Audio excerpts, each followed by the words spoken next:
एक अलग ही तेवर में नजर आ रही है। और राहुल गांधी के तेवर तो हमेशा की तरह वही हैं कि वो किसी के आगे न झुकने वाले हैं न दबने वाले हैं। बीजेपी रोज संसद ठप करवा रही है कि राहुल गांधी ब्रिटेन में दिए अपने बयानों पर माफी मांगे, और राहुल रोज नए नए खुलासे करके बीजेपी की परेशानी बढ़ा रहे हैं। आज फिर उन्होंने एक ट्वीट किया। क्या ट्वीट किया जरा देख लेते हैं, जरा ले आइए। ये ट्वीट उन्होंने इंग्लिश में किया है, इसका हिंदी रूपांतरण आपके सामने रख देता हूं। हिंदी इसलिए कह रहा हूं क्योंकि इंग्लिश जो है वही यहां इस देश में सबसे बड़ा, जो आज की तारीख में राहुल की बातों का जो इधर से उधर जो हो रहा है वो इंग्लिश के कारण हो रहा है।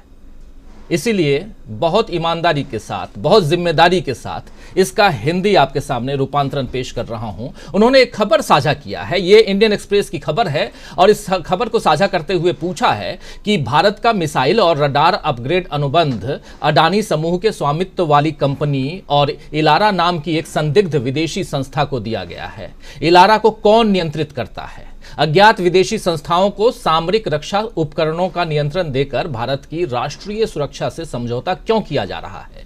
खबर के मुताबिक अदानी समूह के साथ इलारा बेंगलुरु स्थित एक रक्षा firm Alpha Design Technologies Private Limited की प्रमोटर है। अल्फा डिजाइन इसरो और डीआरडीओ के साथ मिलकर रक्षा उपकरण बनाती है। ये जो खबर है, ये खबर इंडियन एक्सप्रेस की है कि अडानी इन्वेस्टर्स इलारा को owner with Adani in defence firm, ये जो लिखा हुआ इसको हटा लीजिए। और इसी के बारे में हम चर्चा कर रहे हैं। और सबसे शुरुआत में इस बात को यहाँ रखने की कोशिश हमने, और ये बताने की कोशिश क्यों कर रहे हैं, क्योंकि राहुल गांधी एक बार फिर से वार कर रहे हैं अडानी पर। संसद में जो है वो सदन सोमवार से लेकर के आज बुधवार 3 दिनों में अगर देखें तो 20 मिनट से ज़्यादा ना ये ना वो, यानी ना निचला ना ऊपरी सदन कोई भी नहीं चल पाई। तो आखिर ऐसा क्या है, सदन में क्या कुछ चल रहा है, क्यों चल रहा है, ये समझें। लेकिन हम अभी पहले पहुंचते हैं, अल्फा डिजाइन का स्वामित्व जो है अदानी समूह के पास है, और सह मालिक यानी को ओनर इस अल्फा डिजाइन कंपनी का जो है वो इलारा है। तो इस इलारा को कौन कंट्रोल कर रहा है, यही सवाल तो राहुल गांधी ने किया है अपने ट्वीट में। अब यहां सवाल यह उठता है कि क्या देश की रक्षा से जुड़े मसले पर सवाल करना भी देशद्रोह कहलाएगा, जो राहुल गांधी कर रहे हैं, या फिर सरकार राहुल गांधी के सवाल का जवाब देगी, यह देखना होगा। वैसे देश के मौजूदा राजनीतिक माहौल में एक बात समझ आ रही है कि सत्तारूढ़ भाजपा पर लगातार विपक्ष का दबाव बढ़ रहा है। विपक्ष भी अब पहले की तरह बिखरा नहीं है, काफी हद तक एकजुट हो गया है, और कांग्रेस भी अब पहले की अपेक्षा ज्यादा आक्रामक हो गई है। और 2024 के पहले का यह घटनाक्रम सियासत में बड़ी उलटफेर के संकेत दे रहा है। 2024 और 2024 का अगर चुनाव देखें तो मई के महीने में चुनाव, अप्रैल मई के महीने में चुनाव, और अभी हम 2023 के मार्च में हैं, यानी ठीक 12 महीने बाद बहुत कुछ बदलते हुए देखेंगे। घटनाक्रम जो है वो बदलते हुए, और सियासत में बड़ी उलटफेर के संकेत हम अभी से देख रहे हैं, महसूस कर रहे हैं। सोमवार, मंगलवार और बुधवार, इन 3 दिनों तक लगातार राहुल गांधी की माफी की मांग पर भाजपा की तरफ से हंगामा होता रहा है और संसद ठप होती रही है। भाजपा शायद ये मानकर चल रही है कि ऐसा करने से संसद में अडानी का मामला नहीं उठेगा, और दूसरी तरफ विपक्ष के सदस्यों पर जांच एजेंसियों की जो दबिश पड़ रही है, आपने देखा ही, बिहार से लेकर के दिल्ली एनसीआर तक, उससे विपक्ष की आवाज मध्यम हो जाएगी या दब जाएगी। लेकिन भाजपा का यह अनुमान गलत साबित हो रहा है। संसद ठप होने से विपक्ष जो मांग वहां नहीं उठा पा रहा है, उसे अब सड़कों पर उतर करके उठाया जा रहा है। आज सड़क पर विपक्ष था, 18 दल। उस विजुअल को भी अगर कोशिश कीजिए, अगर दिखा सकें तो, आज जो कुछ हो रहा था वो थोड़ी देर में आपके सामने लेकर हम आते हैं। आज बुधवार को 18 दलों के विपक्षी नेताओं ने ईडी यानी प्रवर्तन निदेशालय या एनफोर्समेंट डायरेक्टरेट, जिसे इंग्लिश में कहते हैं, कि दफ्तर तक मार्च निकालने का फैसला किया, और संसद में संयुक्त रणनीति बनाने के बाद एक साथ बाहर निकले। विपक्षी दलों ने विरोध मार्च निकाल करके अडानी मामले में जांच एजेंसी को शिकायत सौंपने का फैसला किया, लेकिन उन्हें विजय चौक पर ही रोक दिया गया। पुलिस ने विपक्षी सांसदों को आगे नहीं बढ़ने दिया, जिस पर ये कल का विजुअल है जो आप देख रहे हैं। आज का विजुअल जो है वो बहुत महत्वपूर्ण है। कांग्रेस उसे कह रही है कि देखिए ये लोकतंत्र है हमारे यहाँ का। ये जो विजुअल आप देख रहे हैं, माफी चाहूंगा दोस्तों, ये कल का विजुअल है। आज का विजुअल थोड़ी देर में मैं अपने प्रोडक्शन टीम को कहूंगा कि जल्दी से जल्दी उस विजुअल को लेकर के आए और चर्चा को जब तक हम आगे बढ़ाते हैं तो आगे नहीं बढ़। लेकिन राज्यसभा में नेता प्रतिपक्ष और कांग्रेस के अध्यक्ष आप जानते हैं मल्लिकार्जुन खड़गे साहब हैं, और उन्होंने कहा है कि सरकार ने 200 सांसदों को रोकने के लिए 2000 पुलिस तैनात की है।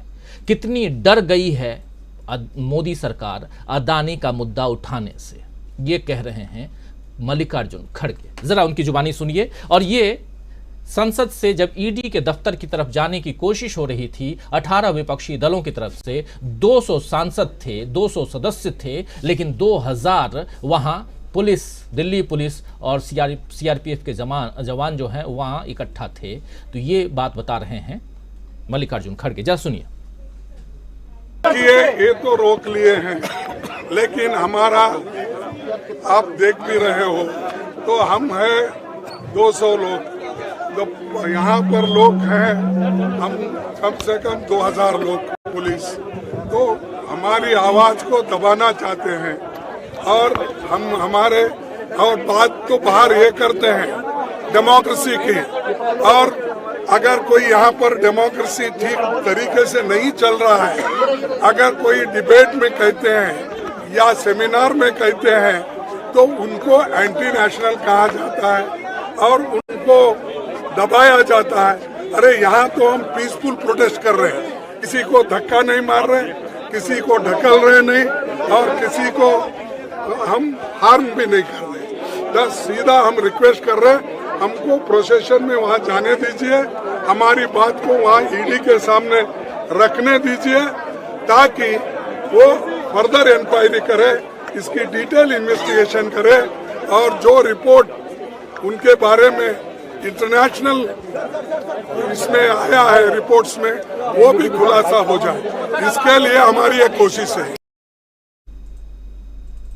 तो आप देख रहे हैं और ये विजुअल जो आप देख रहे हैं ये है संसद में तख्तियां लिए हुए वहां सांसद जो हैं विपक्षी 18 विपक्षी दलों के सांसद, और ये निकले यहां से संसद भवन से मार्च करते हुए ईडी के मुख्यालय पहुंच करके वहां, और ईडी को नोटिस देने के लिए कि जो कुछ चल रहा और खासकर जांच करने के लिए अदानी के मामले पर। लेकिन जैसा कह रहे हैं मल्लिकार्जुन खड़गे कि 200 हम लोग हैं और 2000 जवानों को यहां खड़ा कर दिया गया है। वो जो जवानों को खड़ा किया गया है वो तस्वीर भी दिखाते हैं हम आपको, एक तस्वीर जो आज कांग्रेस ने जारी करते हुए और लिखा है कि देखिए लोकतंत्र की पहरेदारी कैसे हो रही है। ये तस्वीर देखिए, ये तस्वीर बहुत महत्वपूर्ण तस्वीर है। पीछे आप देख रहे हैं संसद भवन और उसके बाद कितने जवान खड़े किए गए हैं, दिल्ली की पुलिस, सीआरपीएफ के जवान, पैरामिलिट्री फोर्सेस, और साथ में आप थोड़ा पीछे देखिए और ये यहां से बाहर नहीं निकल पाए। क्या राहुल गांधी कुछ गलत कहते हैं विदेश जाकर के? जरा सोचिएगा। चलिए आगे बढ़ते हैं। देश की राजधानी दिल्ली में संसद सत्र के दौरान सत्ता पक्ष और विपक्ष के बीच टकराव की ये बातें केवल हिंदुस्तान में ही नहीं दोस्तों सीमित रहेंगी, बल्कि दुनिया भर में इसे देखा जाएगा कि कैसे विपक्षी सांसदों पर दबाव बनाया जा रहा है। क्या इससे देश की बदनामी नहीं होगी? जो लोग अपने देश को लोकतंत्र की जननी कहते हैं वे किस तरह लोकतांत्रिक अधिकारों में बाधाएं खड़ी कर रहे हैं, ये भी पूरी दुनिया देख रही है। देश की जनता भी लोकतंत्र को इस तरह तमाशे में बदलते हुए देख रही है। यहां बड़ा सवाल यह है कि जब मोदी सरकार ने दावा किया है कि भ्रष्टाचार के नाम पर जीरो टॉलरेंस यानी शून्य सहनशीलता के साथ वो काम करेगी, तो फिर उस बात को अमल में क्यों नहीं ला रही है? अडानी मामले पर आखिर कौन गलत है और कौन सही है, इसका पता तो जांच के बाद ही चलेगा।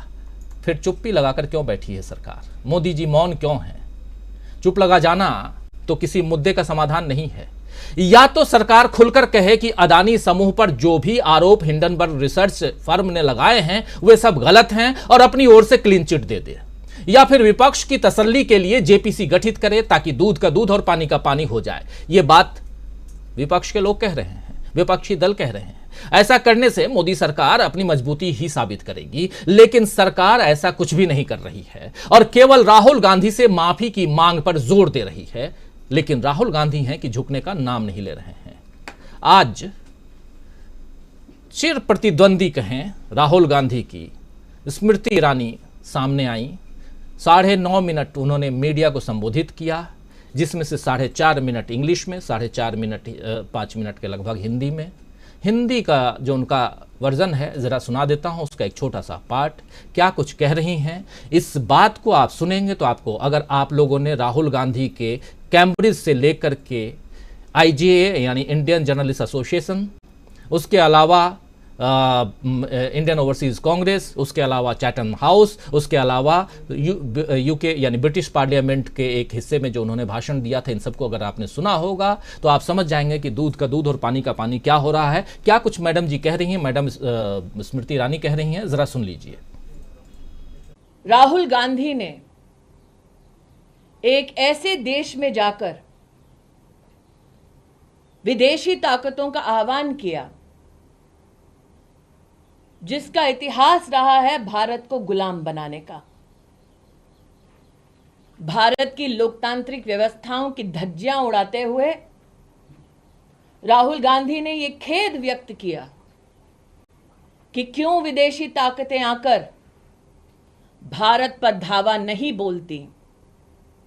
उनका द्वेष प्रधानमंत्री मोदी जी के लिए भारत के प्रति द्वेष में तब्दील हो चुका है। तो मैडम स्मृति ईरानी को जवाब देने के लिए कांग्रेस की प्रवक्ता सुप्रिया श्रीनेत सामने आई। उन्होंने भी एक वीडियो जारी किया, उनको भी सुन लेते हैं। थोड़ा सा है, जैसे थोड़ा सा पार्ट आपने इनका देखा वैसे ही थोड़ा सा उनका देखिए और चर्चा को आगे बढ़ाते हैं। देखिए जरा सुप्रिया श्रीनेत क्या कुछ कह रही हैं। स्मृति ईरानी जी ने चिरपरिचित अंदाज में अमर्यादित, बिल्कुल त्रुटिपूर्ण एक वक्तव्य राहुल गांधी जी के खिलाफ दिया है। मैं उनकी व्यथा, उनकी वेदना समझ सकती हूँ। वो राहुल गांधी ट्रोल मंत्रालय की प्रमुख मंत्री हैं और वही काम वो पूरी शिद्दत से, पूरी लगन से करती हैं। और फिर उन्होंने देखा कि उनके मंत्रालय के ऊपर ग्रहण है, क्योंकि बहुत सारे लोगों में होड़ लगी हुई है कि राहुल गांधी जी को ज्यादा ट्रोल कौन कर पाएगा, कौन ज्यादा दो रुपल्ली का ट्रोल बनेगा इस सरकार के मंत्रियों में। उनको लगा कि अनुराग ठाकुर जी उनसे बाजी मार रहे हैं, तो मैडम ने आज फिर से कमान संभाल ली है और मैदान में कूद। तो एक नया मंत्रालय बन गया है, आपने सुन लिया, राहुल गांधी ट्रोल मंत्रालय। और ट्रोल मंत्रालय का मंत्री कौन बनेगा इसमें होड़ लगी हुई है। और बाकी क्या कुछ कह रही हैं आपने सुन लिया। सुप्रिया श्रीनेत जो कांग्रेस की प्रवक्ता हैं और सोशल मीडिया विंग की चेयरपर्सन हैं कांग्रेस की। लेकिन दूसरी तरफ राहुल गांधी आज फिर से जो उन्होंने ट्वीट किया है, ये बात निकल गई है और दूर तक जाएगी कि ये इलारा क्या है, कौन है ये इलारा, कौन कंट्रोल करता है, और सब कुछ इंडियन एक्सप्रेस ने आज छापा है। खैर, तो राहुल गांधी एक तरफ झुक नहीं रहे हैं, लेकिन दूसरी तरफ देखें तो मोदी सरकार की कमर झुकती जा रही है। क्या ये 2024 में होने वाले बदलाव के संकेत हैं? क्या जो हम लिख रहे हैं नहीं झुकेगी कांग्रेस, यही सच होने जा रहा है?